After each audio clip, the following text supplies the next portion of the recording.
this is the moment. I mean, the first big release after Cyberpunk 2077.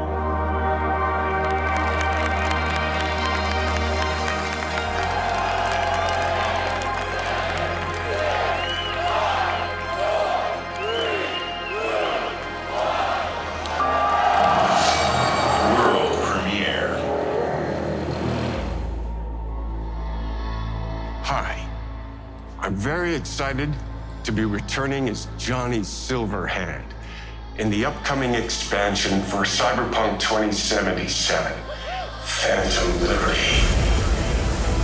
Attention all Dogtown residents. The President managed to crash her Space Force One into our humble district. Ich glaube, dass sie auf gar keinen Fall nochmal so eine katastrophale Situation haben wollen wie beim Launch von Cyberpunk 2077.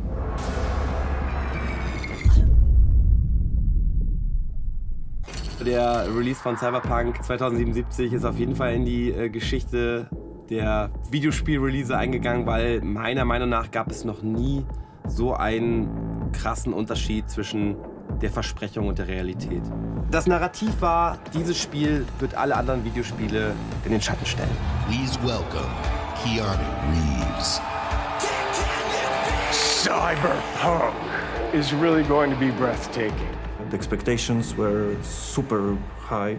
The hype was probably the biggest one in the history of gaming. Ich war echt im Hype. Ich habe schon ein halbes Jahr vorher gesagt, Leute, ich mache den nächsten 24-Stunden-Stream, wenn Cyberpunk rauskommt. Und dann kam das Spiel, Ende 2020. Es gab Bugs, du konntest gewisse Missionen nicht zu Ende bringen. Es gab Abstürze. Es war eine Shitshow. Das gipfelte ja sogar darin, dass Sony selbst entschieden hat, das aus dem PlayStation Store rauszunehmen. Der Aktienkurs ist immens eingebrochen und dieser Shitstorm war immens. Also ich glaube, weltweit war die Gamerschaft einfach angepisst und hat einfach gesagt, CD Projekt Red ist einfach jetzt unten durch. Dann bin ich aufgewacht und mein DM-Postfach war halt irgendwie voller Pöbeleien und Morddrohungen. When you're very high, the fall is very painful.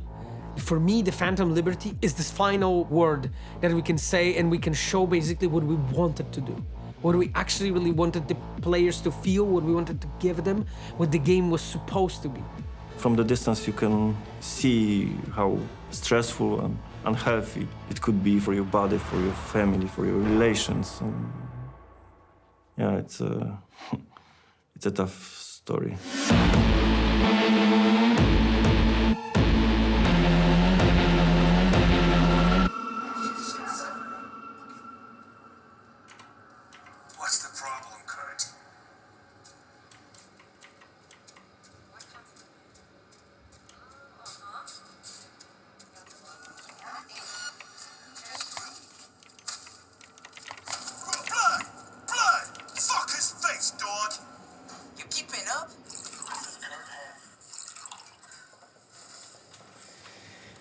I have no hands. What's this shit? I have no hands. It's also my notebook.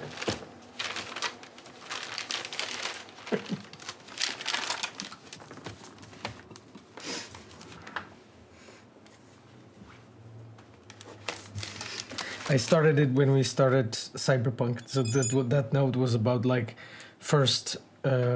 literally first prototypes about Cyberpunk scene system, and yeah, and that it went, and you know here it's like all calm and collected as you can see, and then it gets more hectic, you know, and here's just, you know, signs of a sweat from my fingers and tears. It's just, yeah. So I kept that notebook actually from like Cyberpunk till Phantom Liberty. So maybe, you know, it was shipped when I finish it. It's just like last few pages left.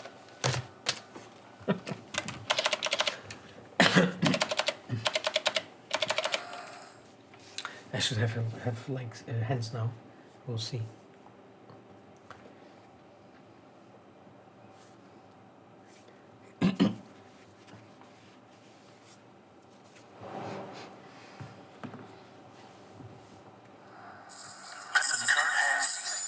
I have hands. You can see I have hands, actually.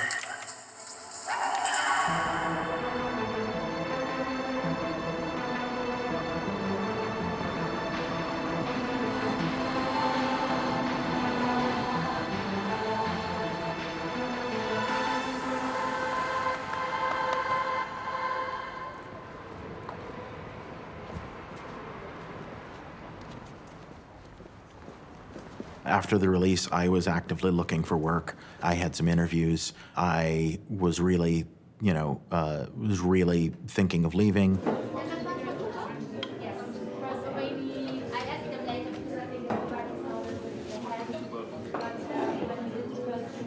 I came here to do a thing, and I did the thing. And to be honest, my original plan was always to ship Cyberpunk 2077 and leave. I came here, I did the thing, and it didn't go exactly as I wanted it to, but that I had done the thing that I came here to do. And it would have been easier to go somewhere else and not have to put up with having my name or my colleagues' names dragged through the mud every day.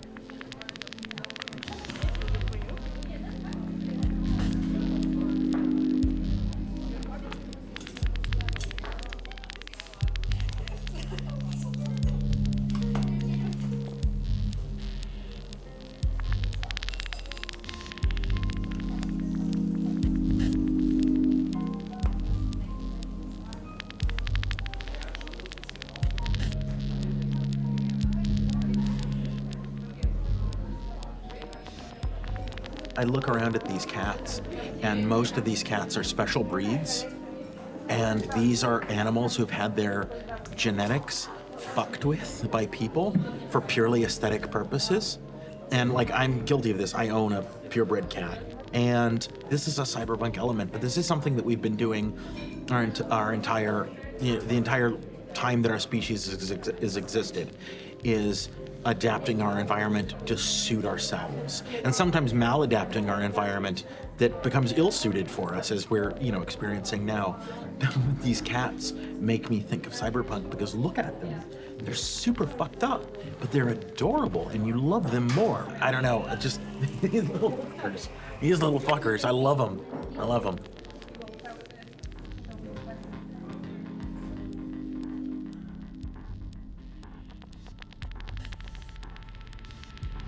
There's something very alluring about Cyberpunk. And I felt this since I first read Neuromancer when I was a kid, or watching Ghost in the Shell. As brutal and as nasty and as indifferent as that world is, there is a sexiness to it. There's a style that just can't be beat.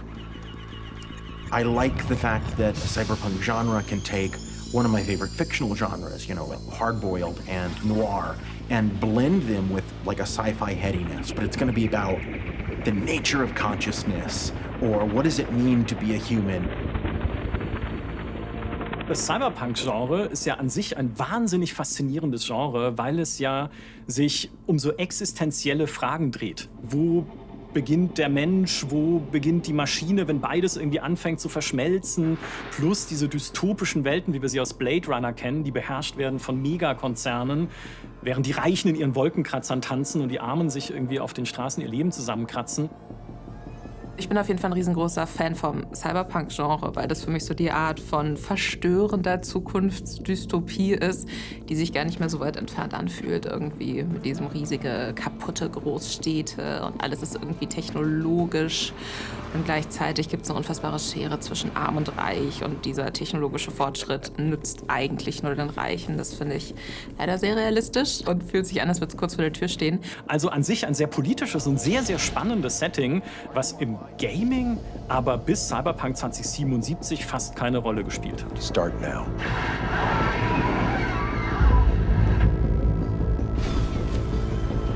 Das Spiel selber, in dem geht es ja darum, dass Vi, unser Hauptcharakter, versucht, aus diesem System auszubrechen. Eine Person, die aus sehr bescheidenen Mitteln kommt und die nun versucht, den großen Auftrag zu machen, um halt reich zu werden, berühmt zu werden und sich über all das hinwegzusetzen. V, can you hear me? Good, it worked. My name is Songwood. I'm an NUS intelligence analyst. Hopped on the Relic's cognitive protocol to dial in. I see and hear what you do. I know about the bomb ticking in your head, and I can save your life. But first, I need you to get to that swollen appendix in Night City called Dogtown. In Phantom Liberty ist es so, dass wir dem Spiel selber noch einen weiteren Distrikt hinzufügen. Dogtown ist ein Distrikt, der komplett gesetzlos ist. Also das ist im Prinzip ein abgeschotteter Bereich von Night City, der komplett autonom ist. Und hier regiert ein gewisser Kurt Hansen, der mithilfe seiner militärischen Truppen oder Paramilitärs den Distrikt übernommen hat und hier einfach seine eigenen Gesetze macht. If you're running from the cops, this is a great place to go. If you're trying to get away from the corporations, Kurt Hansen keeps them out. If you operate by Kurt Hansen's rules, you can actually live here. This is Kurt Hansen. If you're hearing this, you've come to the right place.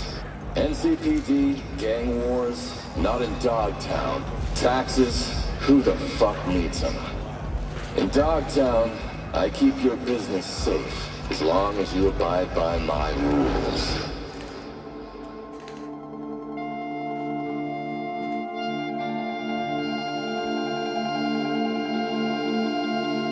Ich habe das Gefühl, nicht nur bei mir selber, sondern auch bei meinen Kollegen, dass da halt wirklich dieser Elan drin ist, um das der Welt nochmal zu zeigen, dass der Launch ein sehr hässlicher und schmerzhafter Ausrutscher war, aber hoffentlich ein Ausrutscher.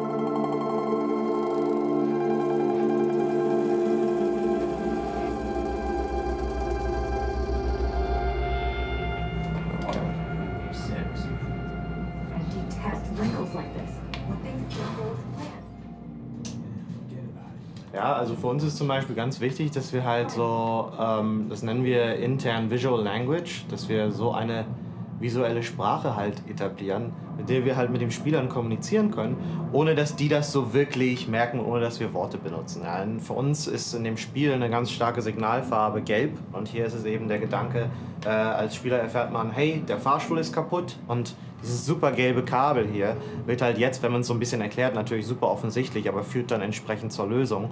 Und das ist eben sowas, wo wir im Leveldesign, das nennen wir Spielführung, Player Guidance. Und das soll eben dafür sorgen, dass Spieler und Spielerinnen eben zum Ziel finden, ohne dass wir denen aktiv sagen müssen, hey, das ist Sache. Eine Sache, die ich besonders auch noch cool finde, ist, dass dieser Shot, der ist ja jetzt besonders cineastisch. Und zwar benutzen wir hierfür einfach die Momente, wo wir wissen, dass es nur einen Ort gibt, wo die Spielerinnen lang gehen können. Also ist der Shot quasi gesetzt.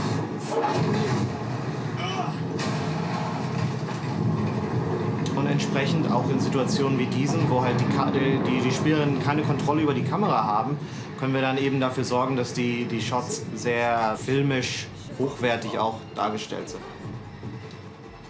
Ihr seht auch wieder hier die gelbe Rutsche, ne, gelb als unsere Signalfarbe.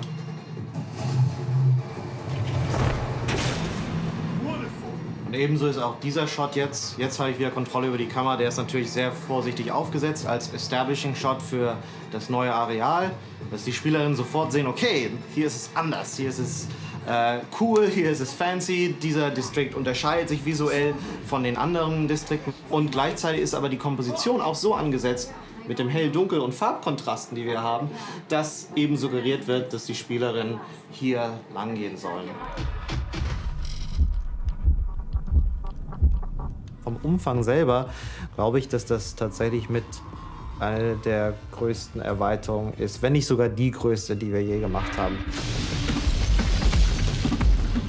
Und dieses bigger, better und höhere Ambition, muss man sagen, ist ein Teil von CD Projekts DNA.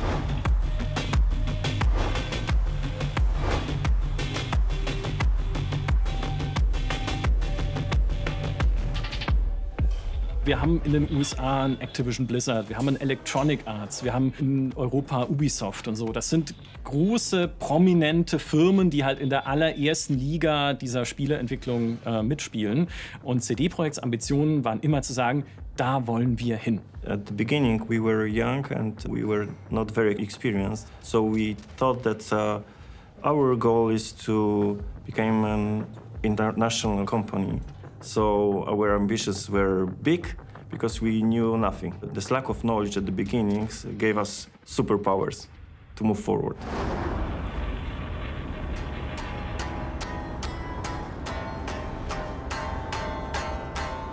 It was 20 years ago. We started in this very small group in Łódź. I was born in Łódź, so it's very important to me. I left Łódź for many, many years, long time ago. That's right. And to the right, once again? Where? Like there, this way? Because sometimes they allow us to park there.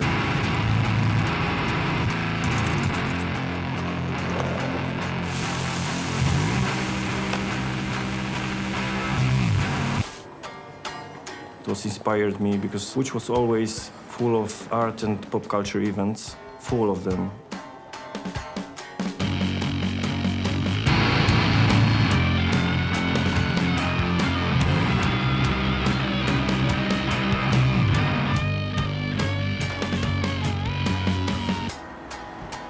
There's one fun fact that the name Red Studio came from Łódź as well, but because Łódź is full of red bricks buildings.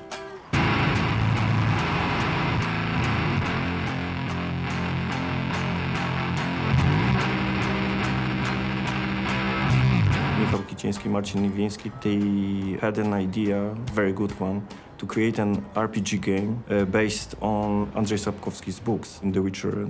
And for me, it was like, whoa, this is it. We have to do it. We have to do it. We have to join and create this wonderful game.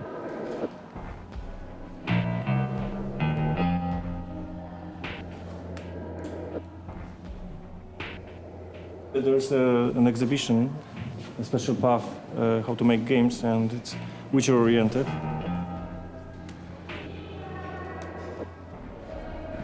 This is the first sketch for the Witcher character in the game, for the first Witcher game. And it was a long process, but Przemek Truściński, the author, finally made it, and this is it. And it's so nice that it's in a museum, because it's so important for us.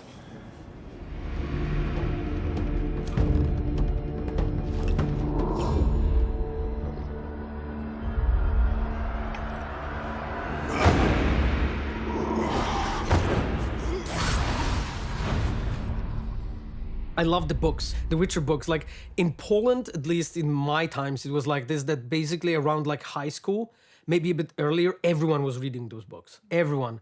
So like knowing that CD Projekt's building that, it was just like a dream really to join them. And at that time, Witcher 1 was out and Witcher 2 was just published, and I played it and I absolutely loved the game. There was like so many things that were unique about Witcher, and one of the things was the fact that it was reaching out for the very Slavic roots. It was so different and fresh because at that time, that was something you couldn't see anywhere. Anglo-Saxon culture was so dominant.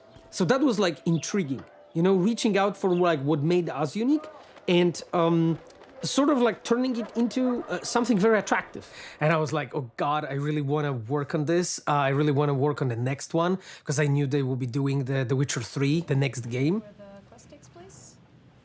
I applied to the project for 6 times, actually. So like that was the 6th time when I was actually in a recruitment process. And they sent me a task. It was a really difficult one. I had to like sit like 7 days like straight. I almost didn't sleep on that task because it's a recruitment task that you're doing. So what you have to do like is a specific thing. In this case, I had to design a story, implement it in the engine and like send it to them. And in 7 days, it's like a hardcore task. But I've done it and they kind of liked it. So just Witcher was such a big thing and CD Projekt were already such a big thing that them together, it felt like just an incredible thing to do.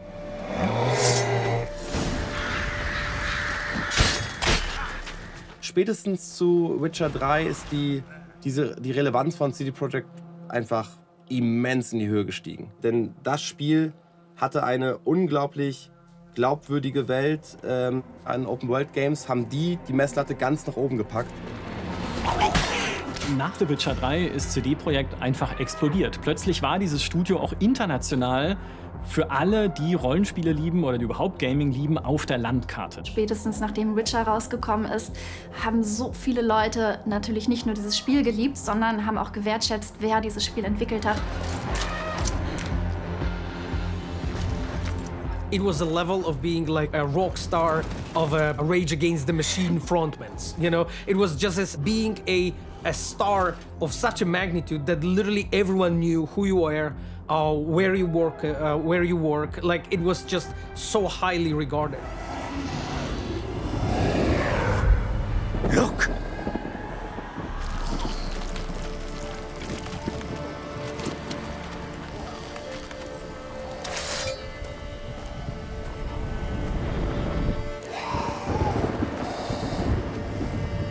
Get back.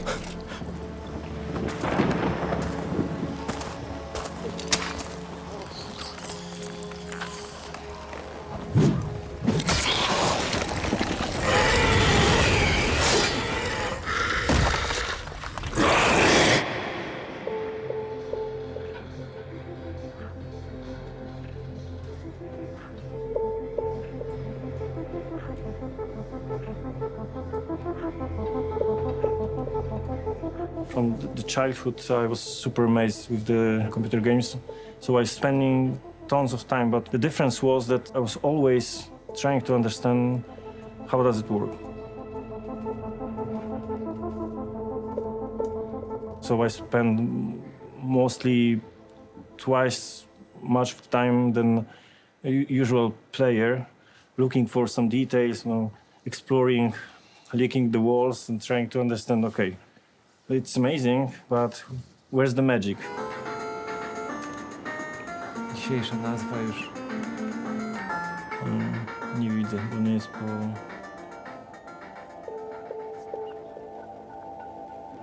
This room looks like a common room for the player during the communist era, and that just after. That's why the museum has this space arranged that way. And I like it.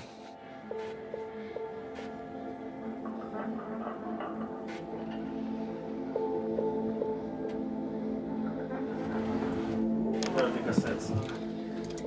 And you had to put this into this device and wait while the strange, sounds were played, like for 10 minutes or 15 minutes to get something on screen, which is white and gray and black.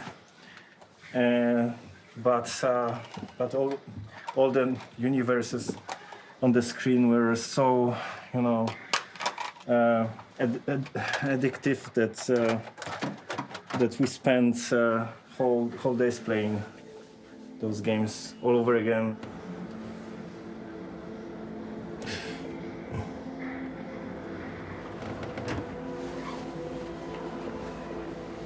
If you have this adrenaline rush for a long time, you don't feel sick. So I had no time to think about myself. I just jumped from one project to another, and I was running another mile. But it's from the distance you can see how stressful and unhealthy it could be for you, for your body, for your family, for your relations. And yeah, it's a tough story. Generic stuff, it just didn't feel, like anything. Like it's rewarded in any way beside the encounter? Yeah. Will it behave in any special way or just a reskin of the original I think ones? the quest team is almost 20 people who are like right now working all the time on Phantom Liberty. At this point, we are like almost done with the game. This is like the time when we are putting the finishing touches for everything. There's a pretty intense period because we need to make sure that everything is like bug fixed and polished and looks properly. We're doing like last directional changes and so on, making sure that there's the proper feeling to it. Implementing music and light, making sure that it just feels right. I see. So could you please look around and show me actually the decorations, how it looks like now during the week? So what did you change actually? So I remember there was a dog. This is replaced. This is like a lot more darker now since it's covering the main lights, one of the main light sources. I love artistically. This is so much better. And also I really love the fact that it guides the player, so it both looks good and it also guides you. Yeah. So, yeah, the only thing is, could you look at him? This is in the darkness in a way, right? There's a light here, right? But this is kind of shaded. I don't know, don't we need some more light or something to just slightly better view it? It just looks... For me specifically as a director, I'm responsible for the process of closing the game. So making sure that everyone has finished their own work, checking with them where they are, reviewing those things, discussing with them all the problematic bits that they still find, making sure that everything's really finished and polished. Okay, so the Spina Kuba, tell us basically what we should do. So where I should go? I should go towards the ring? You can check your messages now. Okay, check my messages. You find a message from an old friend. Bastards! Yeah, so the Spina, you were saying that this actually changed a lot from the And first setup. wise, yeah, and animations. Yeah. But it looked a lot uglier. Now it looks really nice. Yeah. Oh, so I won money? Yes. damn strong. Is that random or no? That's a narrative. That guy with the cheering also is sliding. I don't know if you saw at the end. I don't know. This looks weird. Yeah, because you can see his feet actually move, but he just doesn't move himself. Yeah. So I think it's just a broken work spot where the transform is turned off. I'll do a pass on the crouch. Another one. Yeah, this could work. It's a really cool idea. I think it really works.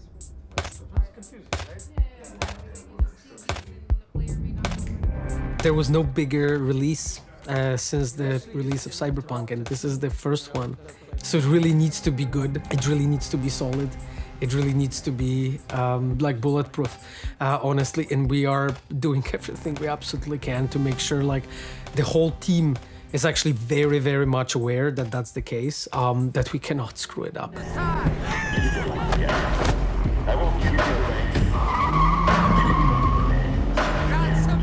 Aus Entwicklersicht, also aus entwicklerischem Stolz, steht schon sehr, sehr viel auf dem Spiel, weil wir sehen das also auch für uns so ein bisschen als die Möglichkeit, ich sag mal, das so ein bisschen so ein Comeback zu machen.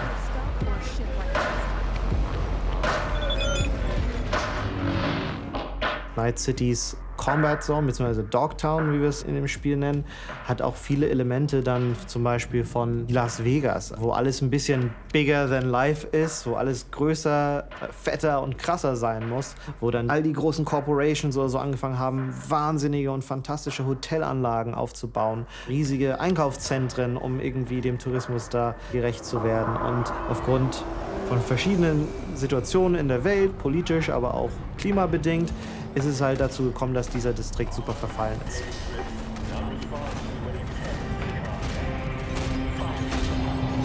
Night City is a place where I can imagine people really want to go there. As bad as things are, you look at it and it's beautiful. It's the city of dreams, right? It's the place that tells you anything can happen to you here if you work hard enough. And, in some ways, it's a commentary on, the idea of America and the American dream.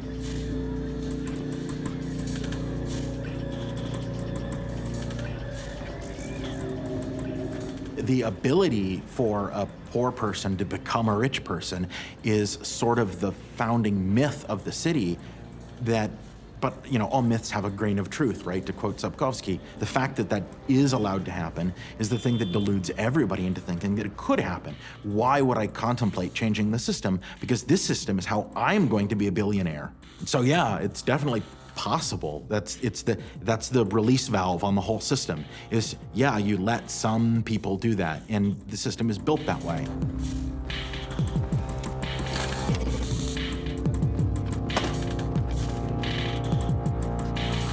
This is a world where the question of what to do after capitalism is so far receded into the impossible that no one really contemplates it anymore.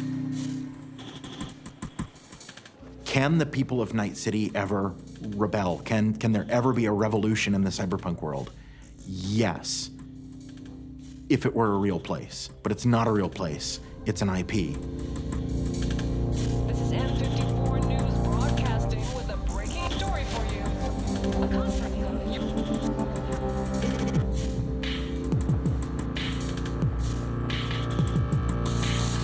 Part of the thing is that we're producing a product, right? You know, this is a capitalist enterprise, and for anyone out there who wants Cyberpunk to be more revolutionary, I think it's important to know that, like, there's a phrase in leftist circles, you can't dismantle the master's house with a master's tools. We're a big corporation, and part of our business is IP. And part of the integrity of the IP is to say that, well, okay, it can't change too much. It can't change too much too quickly because it's a product. And the thing that people want from the product is dystopian, capitalist hellscape. That's what they want.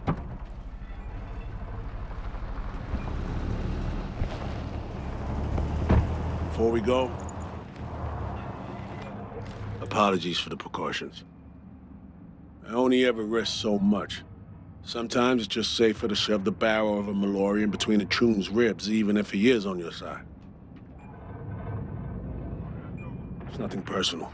No hard feelings, I hope. We are working together with Idris Elba, right, who's starring as one of the characters in Phantom Liberty. Like, you as a company, right, like, you don't do things like this when you don't believe in your game, right? Like, we're really investing a lot in that game. So there's a lot of things riding on it.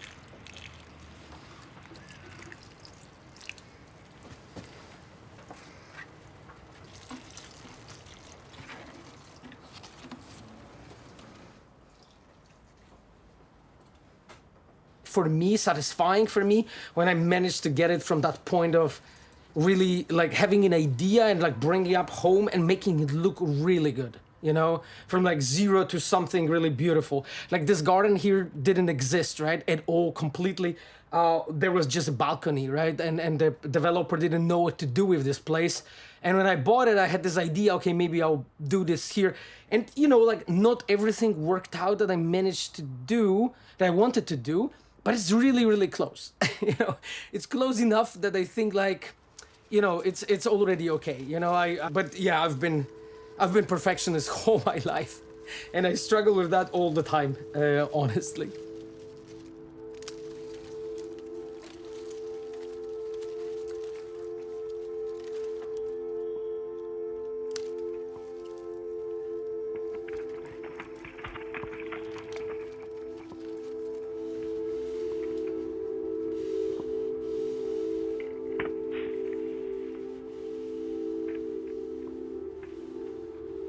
I came from a family that was not like really poor, but it wasn't also like wealthy in any way. When I was home, already like first thing that we had to do was just to go to work on the fields with my parents, or I took the cows for pasturing. It was always something to do. It was very rare, actually, that we had nothing to do at the given time. In Poland, we had this really legendary magazine called Secret Service. And everyone at that age was reading Secret Service. And Secret Service was about games. But I didn't have a computer yet, so I didn't know actually how to play computer games. I had no idea how you do that. Like, I've never seen that. But when I was taking the cows for pasturing, I always packed Secret Service to my bag, sat down in the grass with my cows, and I was just reading those. And there you had like reviews of games, and I was like playing those games in my imagination. I was like imagining how it is to actually play those games. After many years of life like that, I just knew that I'm so much behind of other kids in school. They were talking about movies they watched. They were talking about comic books. They were talking about music they listened to. I knew none of that. And I felt like I'm so behind with everything.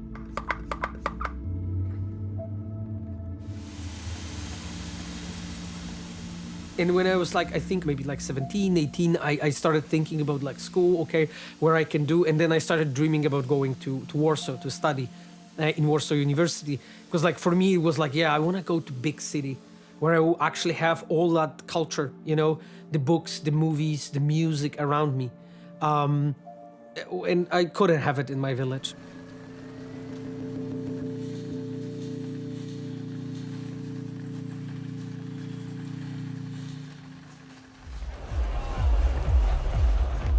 When you're working in the AAA industry as I am, so AAAs are those like big games with gigantic budgets that are produced for many years and they have like a global reach. When you're working in AAA industry, there is maybe 5, 6 games that you can make in your whole life.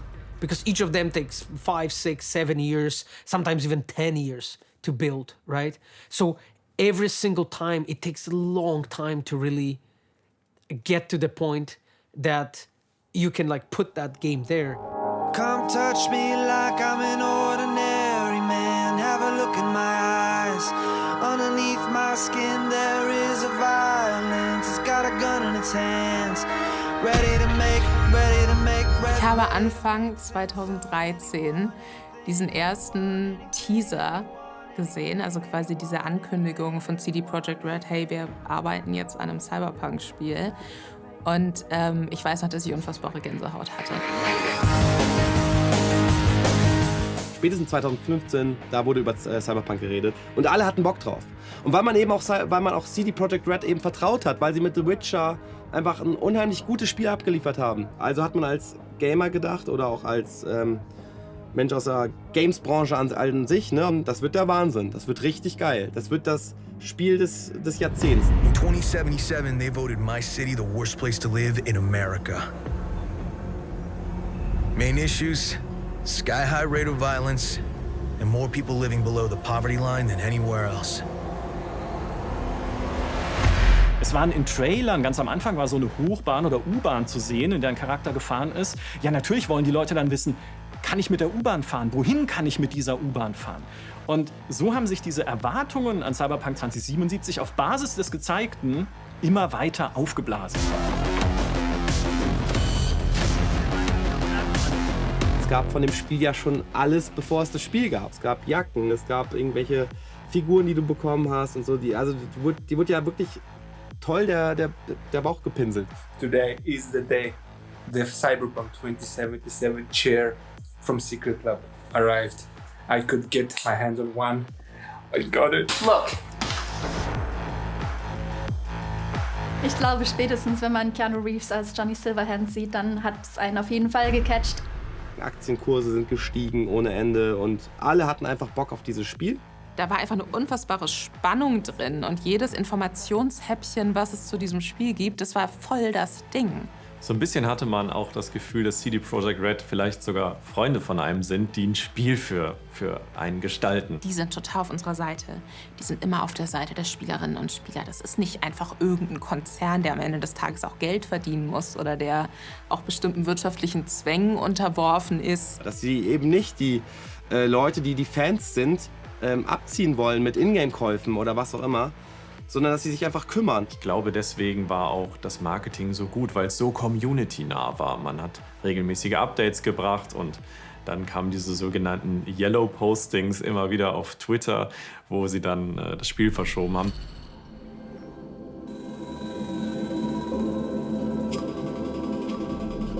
Und dann sollte es aber rauskommen am 10. Dezember 2020. Und das Spiel wurde ja auch noch für die alten Konsolen veröffentlicht, sprich für PlayStation 4 und Xbox One. Ich selber habe gedacht, ja, okay, dann spielt es mal auf der Konsole. Das war eine schlechte Idee. Die technischen Probleme von Cyberpunk 2077 auf den Konsolen, da weiß man gar nicht, wo man anfangen soll. Das Spiel stürzt sofort ab. oder ich laufe hier zwischen irgendwelchen Pixelklumpen rum. NPCs sind einfach stehen geblieben, haben dubioseste Posen eingenommen. Es gab überall Verformungen von Gesichtern. Leute sind durch Böden geglitscht. Wenn du einen PC hattest oder eine Next-Gen-Konsole, PlayStation 5, Xbox Series X oder S, dann konntest du das Spiel spielen. Aber es waren nicht die Versprechungen drin, die du geglaubt hattest zu bekommen. Ich glaube, das, was vielen Leuten im Kopf geblieben ist tatsächlich das Polizeisystem. Das war einfach nicht vorhanden. Du hast dort eine Straftat begangen, dann ist ein Polizist aufgeploppt, der war einfach da. Und hat sich dann auch nicht verfolgt, wie es der Fall war. Es war einfach nicht glaubhaft. Es gab keinen Multiplayer, mit dem haben sie auch beworben. Die Welt war leblos, karg. Die Menschen sind nicht ihrem täglichen Business nachgekommen, sondern sind eher im Kreis gelaufen. Es gab einfach unheimlich viele Dinge, die sie angepriesen haben, die nicht im Spiel waren und die einfach auch keinen Spaß gemacht haben.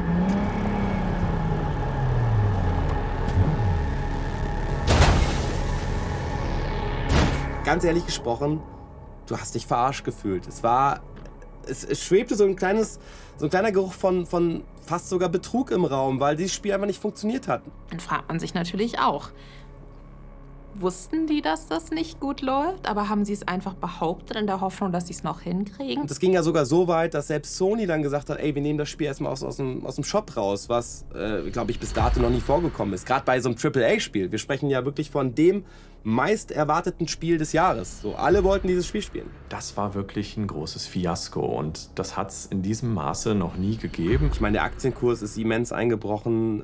Und das auf eine drastische Art und Weise, wie man sie selten, ich glaube, überhaupt am Aktienmarkt beobachten kann, außer bei ganz großen Skandalen.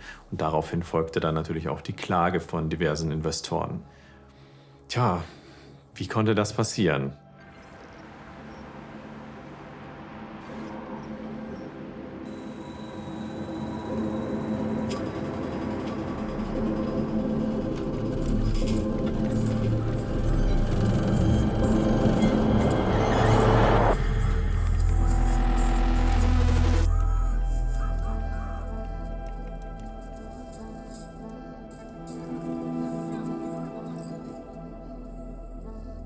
I can try to explain what went wrong, and it's difficult to. I don't think like one person has a complete comprehensive view of everything that went wrong, you know, with that. Like one thing was that we just had too little time. From the distance, we know that we should spend more time on polishing the tech aspects of the game, to give more time to the team. Because the team is great. Es stellt sich heraus, dass es nicht so leicht ist, eine neue IP zu entwickeln. Ja, es ist ja nicht so, dass wie bei Witcher, wo wir den 3. Teil gemacht haben, sondern es war das erste Cyberpunk-Spiel. Und so fanden wir uns relativ schnell in der Situation zusammen mit dem Erarbeiten von der neuen IP und der Story und wie das sein sollte, wo wir halt wirklich eine lange Zeit nicht herausfinden konnten, wie dieses Spiel jetzt funktionieren soll. Was ist denn jetzt Cyberpunk 2077? Und wir haben sehr, sehr viele Prototypen erzeugt, ne? Und sehr viele Ideen gehabt und verworfen. Teilweise in so einer Frequenz, dass ich eine Location gebaut habe und dann eine Woche später, ich wusste, dass die in einer Woche nicht mehr gebraucht wird. Das hat sich das so überschlagen. Und ich glaube, das war auch der Zeitpunkt, an dem ich persönlich am nahesten war, die Firma zu verlassen. I think like partially the issue was located also in our production methods, you know, that we simply just didn't know, a lot of us simply didn't know that completely where we are, you know, with that game. We missed one element, that the game needs technical excellency. And it was my fault because our games are super complex, super big, super complex, pretty long when it comes to narration. It's a constellation of quests, and I thought that world building is the most important thing for me, and narration. So I was focusing on that, and I missed this point, how big, how important is technical excellency. Ich glaube, wir haben einfach nach Witcher 3 nicht so aufgeräumt intern, wie wir dachten zu dem Zeitpunkt, dass wir es gemacht haben. Und entsprechend haben wir viele unserer alten Fehler, mit denen wir bei Witcher 3 davongekommen sind, wiederholt. Und diesmal war das Projekt aber so viel größer, so viel komplexer, so viel mehr Leute drin, dass wir damit einfach dann auf die Fresse geflogen sind. Ich weiß noch ganz genau, wie ich am Abend vor dem Launch ins Bett gegangen bin und ich dachte echt noch so, okay, cool, morgen gucke ich in meinen Twitter-DMs und schaue, wie das Feedback ist und morgen werde ich den ganzen Tag Streams gucken und irgendwie so schauen, wie die Leute das spielen und habe mir dabei nicht sehr viel Böses gedacht. So, und dann bin ich aufgewacht und mein DM-Postfach war halt irgendwie voller Pöbeleien und Morddrohungen und all sowas. Also das war schon wirklich sehr heftig und es war ja, ein krasses Aufwachen. I was getting death threats every day. There was a time after the release that I was getting death threats every day. On every platform. I was getting it on Facebook, I was getting it on Twitter, I was getting it on Instagram. The only thing I could do at that time was just to, mute some of the platforms, mute some of the media, mute some of the, email addresses, people, because I just couldn't take it. I stopped reading. I decided to to quit with Twitter and not to read any comments. I got this information, I knew where we are, and you could read it from the faces of the team every day. And so I decided to not kill myself with this, but just to go and fix. And this is my job. I thought that this is my job to continue and fix the game. I couldn't recognize what we are doing. We were so different. And I loved the previous company. Like, we were really original with our marketing, with the way we talked to the players, and I loved that. And then when release happened, everything changed. Literally everything changed. We started acting differently. We started talking to them differently. We were so cautious about everything. There was like no jokes, nothing.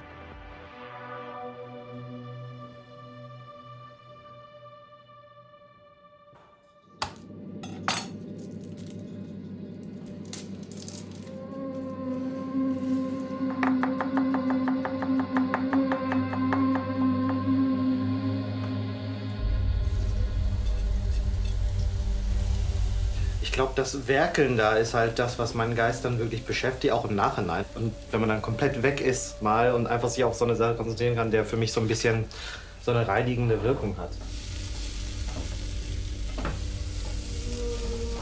Die Pandemie habe ich ja wirklich im Schatten von Cyberpunks Launch und auch dem letzten Jahr der Entwicklung erlebt. Ihr könnt euch vorstellen, wie so eine Entwicklung ganz am Ende entsprechend stressig ist. Wenig Ventile, irgendwie was anderes zu machen. Und dann der Launch selber, also da habe ich das im März 21, habe ich echt gemerkt, wie das an die Substanz ging. Ich glaube, ich hatte während der Pandemie das erste Mal eine Anxiety-Attack. Und das war dann schon so ein Moment, wo ich dachte, okay, krass, so fühlt sich das also an.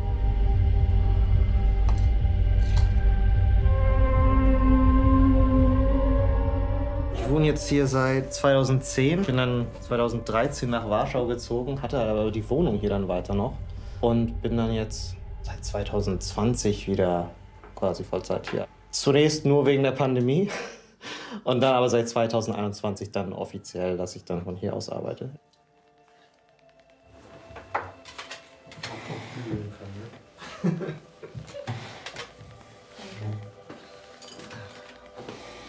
Nach dem Release, das war halt eine echt furchtbare und echt beschissene Zeit.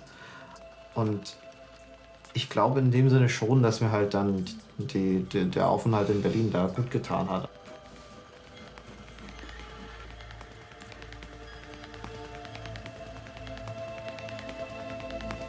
Yeah, there's more and more reds coming in, I see. I was angry.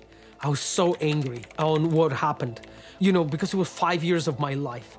and I was so angry, and like took that and I just put it into action and tried to like work on it. So I started talking to our like community team, and I told them like, hey, I want to start streaming the game, and I want to go there to the players and literally like on my own personal Twitch channel just started and just like go there to them with no moderation whatsoever, just talk to them. Hello, my dears. How are you doing? I missed you so much. Was it on a beat? Was it on a beat? Yes. Was it? Was it? Let's go, my dears. Okay, so... It felt so good to actually be able to finally talk to them, you know, and be able to get to know the people that actually are behind, you know, all the comments and everything. And they came there. And then patch after patch, just incremental improvements, you know, on all of the fields, you know, because everyone was just fixing things and patching things and improving them on different sides, you know. And it got better. Actually, it got better.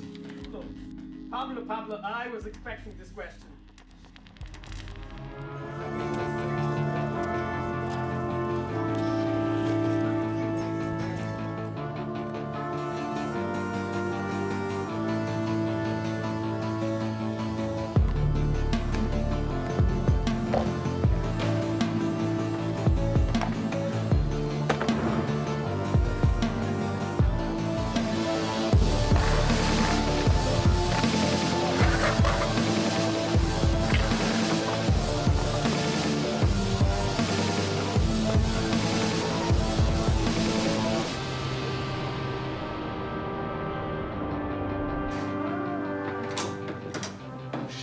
Careful.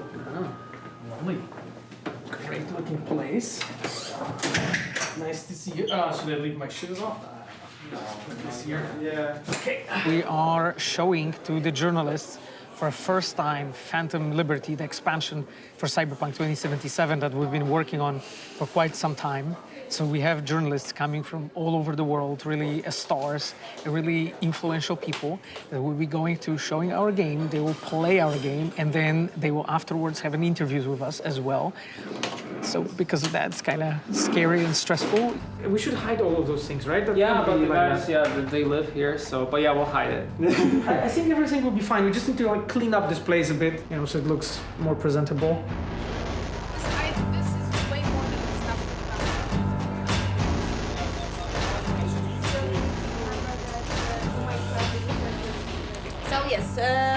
I think you pretty know what will be happening for the next 2 days. We will be showing our game in suits, and we will be showing our game during the Summer Game Fest play days. And just after playing the game, they will be able to have the interviews with tandem groups. Good.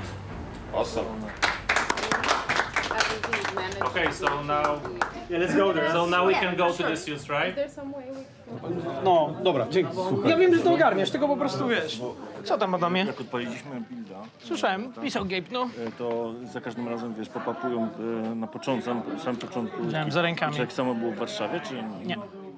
No kurde, wiesz, grałem w to sam osobiście. Nie było czegoś takiego, Adamie, że szedłeś i ludzie znikali albo się pojawiali na widoku. Takich bugów nie mieliśmy. Może to jest kwestia po prostu cache'a, bo to są wszystko świeżo instalowane maszyny. To są świeże konsole i po prostu tak jest, no. Zresztą we wszystkich grach tak jest, że zagrasz po prostu raz czy 2 razy i jest, po prostu potem lepiej działa, nie? No musimy zobaczyć, wiesz, no kurna, nie było tego buga po prostu, żeby to fiksnąć.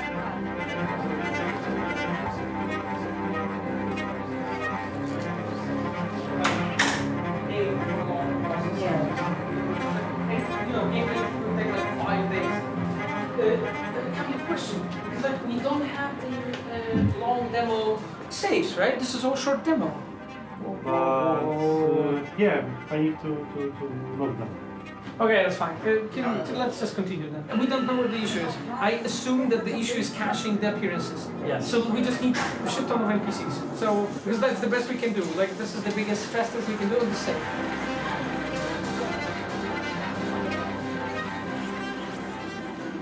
Like, for instance, look at the red. Red was never this pink. I know. This is something. This isn't pink to me. This is just. It's much brighter red. Yes. Like, for instance, those lights, right? They are always should be red, and they're pink right now. This is for sure. This one and this one. This is supposed to be normal red. We are checking right now because we have an issue that it seems that some of the appearances are not like loaded quick enough, and it loads way too slow, and because of that they disappear on full view. It's kind of shit that it is like this. So we need to. And it seems like the only problem is that this machine wasn't ever like really used to cache those appearances before, and that's why it does it. But to do that, I need to like go through a whole demo on all the platforms. You can't imagine. I mean, you probably can.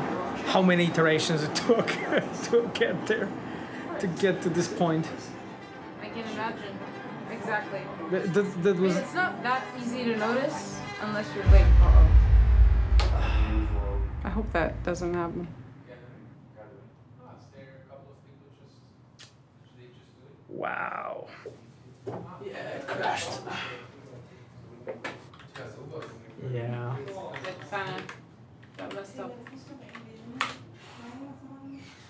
Hello. Okay.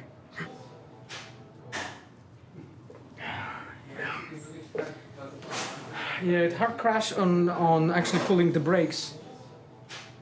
We need to play it. We need to play it much more, basically, because it just wasn't used, and I see it like it's every single time that shit. Well, we can stay here all night just playing the game. Yeah, I'll just stay as long as needed. I'll just fucking play. I remember when we shipped Witcher 3 and we shipped both expansions and so on, and the reason why I really wanted to stay in the studio was that because they were doing Cyberpunk and I felt it would be tough. And the fact that I felt it's gonna be difficult really made me want to do it. And then after the launch, when not everything went as we want, you know, it was really difficult actually, it made me even more want to stay.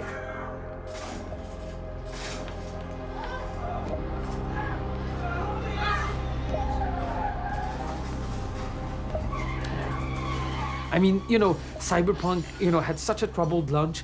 It still sold over 20 million copies, right? Like at this point, even though it was so difficult, it was still a huge success.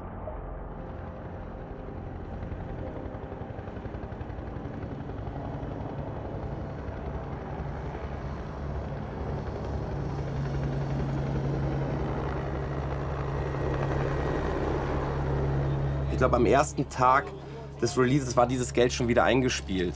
Also ich nehme an, dass Anleger, vielleicht auch die Führungsetage, dass es da Druck gab, ganz logisch. Also es gibt ja keinen anderen Grund dafür außer Geld. Warum willst du sonst ein unfertiges Spiel rausbringen? Ich würde sagen, dass CD Projekt dieses Spiel zu dem Zeitpunkt veröffentlicht hat, um wirtschaftliche Ziele zu erfüllen. Ja, um den Investoren auch sagen zu können, schaut mal, die Entwicklung, die wir uns vorgenommen haben für diese Firma, unser Umsatzwachstum, unser Gewinnwachstum, was wir in den Geschäftsberichten versprochen haben, was wir uns vorgenommen haben, das können wir erreichen.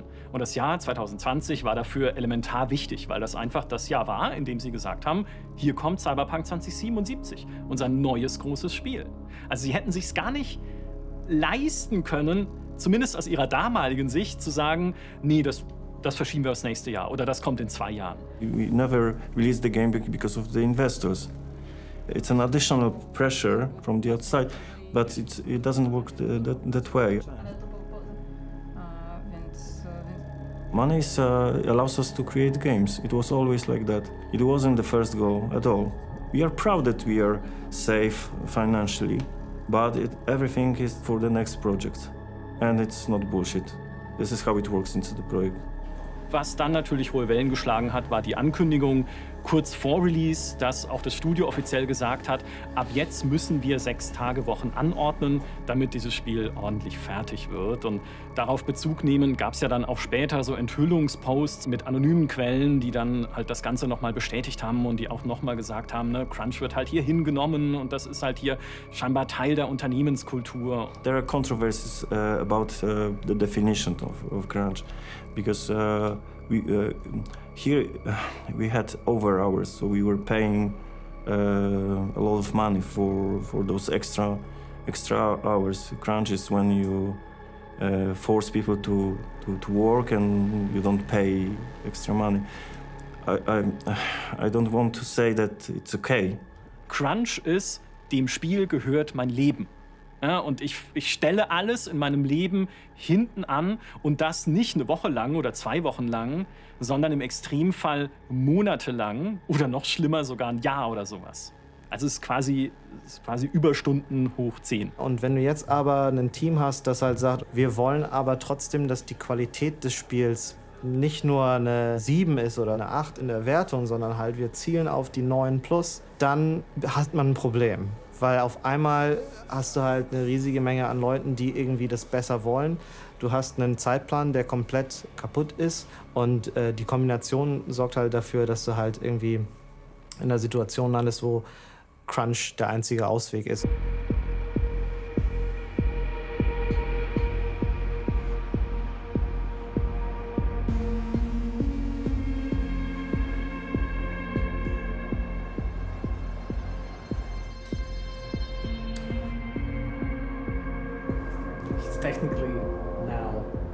Technically now. Oh yeah. Must be weird though, like he's gonna. I assume they're waiting for elevator. it's like the main thing in this building. You just stand here waiting for elevators.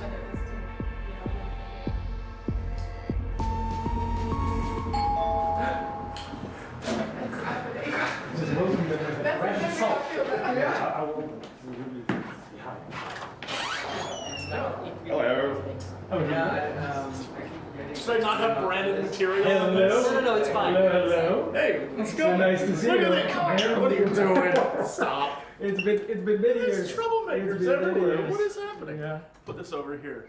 Hi, everyone. Yeah. Hi, come here. That's too late. Oh, it's too late. Yes, Come on, it's too late.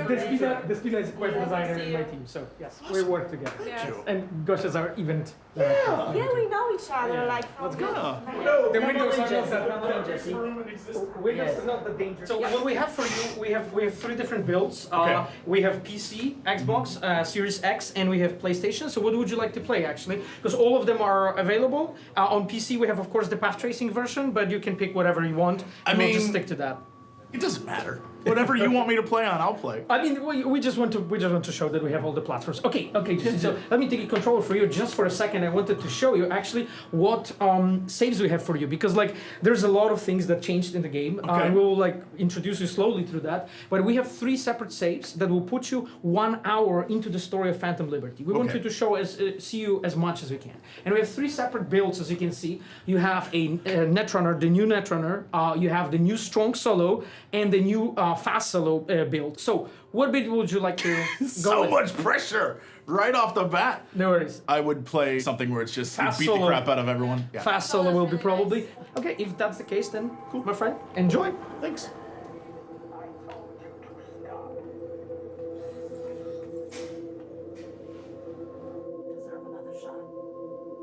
For first time, you have someone sitting with the controller and playing your game, and you're there, you might say something, and you know you can add some narration, but very little, probably less is better, so they can really just get, you know, consumed by that experience, just sit there and so on. So it's really, so many things is riding on it. Oh boy. I could Yeah, you could like dash. try to dash over there. Yeah, but I mean, you may die right now, but that's, you know, but that's okay, you know. Yeah, do you see those on the left? Like on some decorations, you can jump over and. I just saw that now, and now that's all I'm looking for.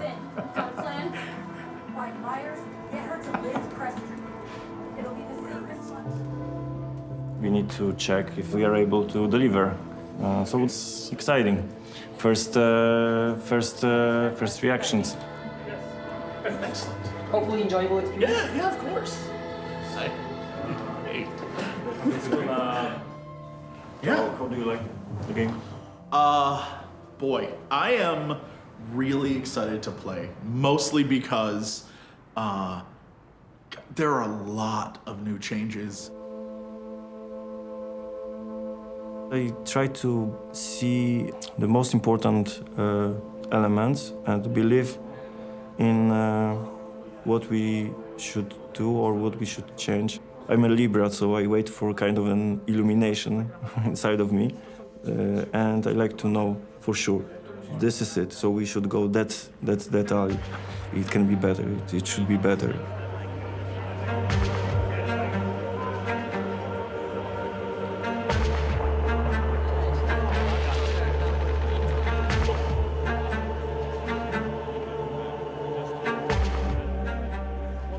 team believes that it's gonna be great. Hopefully, it will be the final proof that, as a company, we've changed the work culture here, and we invested a lot.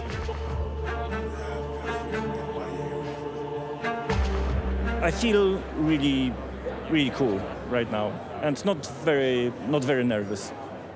Not very nervous, but the release is the moment. So it's always there are always question marks in our heads.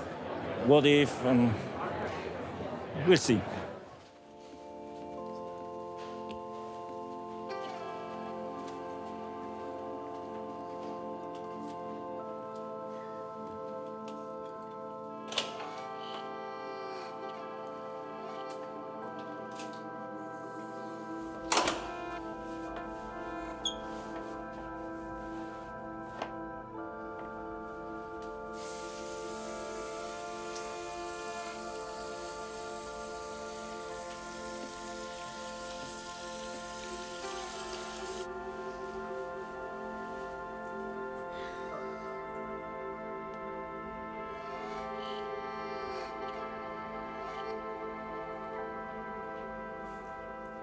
There is this one girl who's actually following the Twitter following the game since a long time, and she said, as someone who has been there from day one and seeing all this now, it's making me stupidly emotional.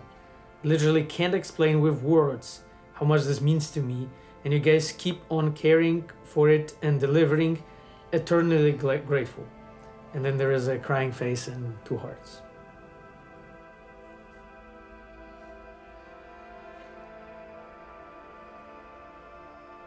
I think I'm the most happy about that we actually gave them reason and a proof, and sort of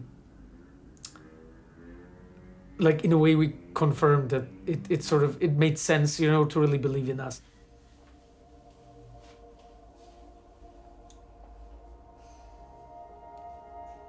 There's I would say still a fear in me that maybe, you know, someone said something, you know, wrote something mean, maybe they just didn't like it, maybe they just didn't think it's worth it, you know. So there's one thing. Another thing is, like, I already think about the future in terms of we need to just go back and just like deliver, right? We need to go back to the game, finish everything. Like, we're almost there. There's not that much left, but that very, very end, that last push, that last few months of work, this is always the toughest.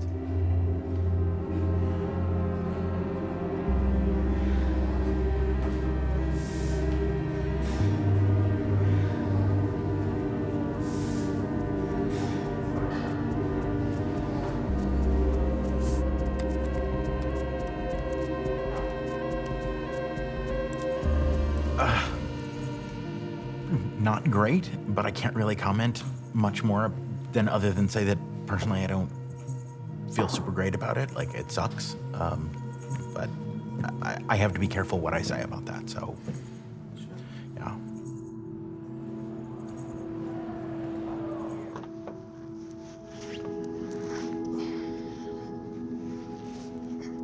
I had to let go 2 people in all that teams, and yeah, I mean, it's always painful to do this because, like, the thing is that we had like a nice relationship, I would say, with those people. So I think we have done it as well as we only could.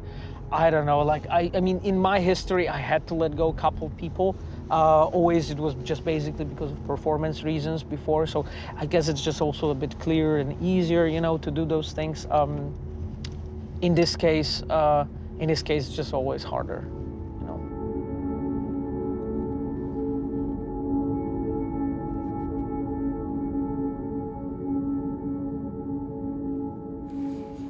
I think that there's always going to be a tension there, and I would refer to something that I said earlier.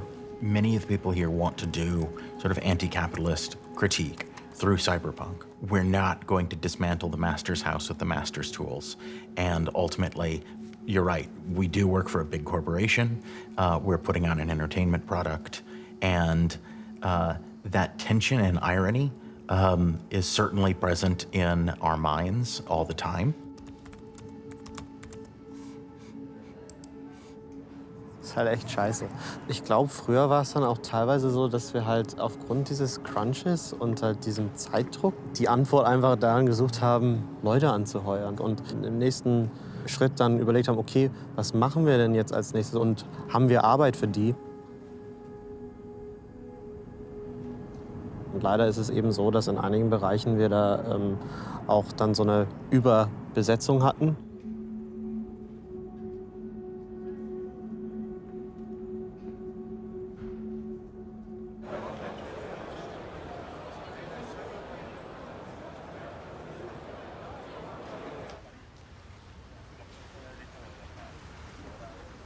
Man sagt mir, es sind 3 Minuten noch. Aber können auch 5 werden, ihr wisst's ja. Krass. Alter, wie viele Leute das einfach sind.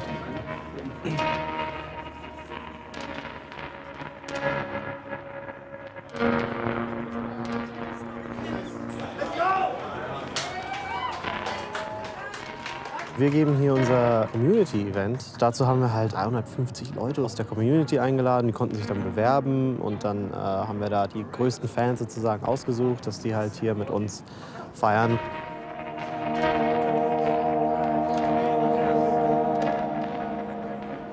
Das ist halt auch für uns irgendwie so eine Art und Weise, Dankbarkeit zu zeigen für unsere Community. Die treue Fans waren eben nicht nur in Zeiten, wo es halt gut lief, sondern eben auch gerade, wo es scheiße lief. Actually, this guy is a bit of a cyber geek, and as you can see, Ryan is really good at this. He's found a way. Das Spannende ist wirklich, all diese Neuerungen, die sie jetzt einbauen, sind Sachen, die Leute damals vermisst haben am Hauptspiel. Also einfach ein, hey, wir haben euch gehört, wir lassen euch nicht im Stich, wir haben nochmal richtig viel Arbeit dann auch reingesteckt, um dieses Spiel auch für alle, selbst wenn ihr das Add-on nicht kauft, besser zu machen, was sehr cool ist.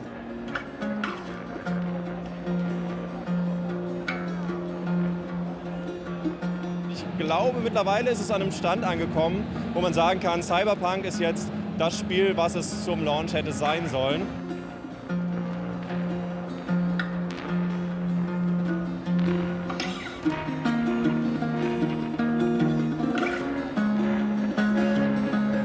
Ich nenne es mal, das ist die Versöhnung. Wenn das jetzt einfach gut funktioniert, von vornherein Spaß macht, dann könnte langsam wieder viel gut sein. Es ist ja irgendwie jetzt so wirklich so ein Full Circle, den wir damit geschafft haben. Also da ist ja wirklich alles dabei gewesen. Ne? Der Hype vor dem Start, dann, ich sag mal, der Drama von dem Release und die schwere Zeit, das tiefe Tal, was da irgendwie dazwischen lag und ja, sehr viel harte Arbeit und dann echt so Herzblut, das eben dann reinging und Trotz auch, das dann eben da so reinging, um jetzt dieses Update, also das 2.0 Update und eben Phantom Liberty rauszubringen und ja, und es tut halt auch unglaublich gut, jetzt zu sehen, dass all dieser Aufwand sich anscheinend gelohnt hat. Und wenn man dann hier rumläuft und die Leute alle hyped sind wegen Cyberpunk, das ist schon schön.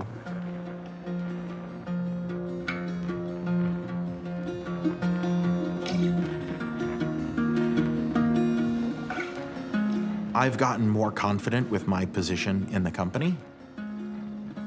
I really like this team. I really like this studio. I like this IP. In some ways, I feel almost married to it in some ways. Is it a conclusion? In some respect, but at the moment it feels more like a new beginning.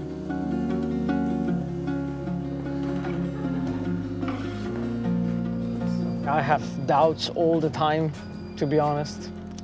I feel like, objectively speaking, it's really solid, I think. But will it really be something that players will love, you know, and will fall for it? You never know it, you know. You just never know it. I have no idea.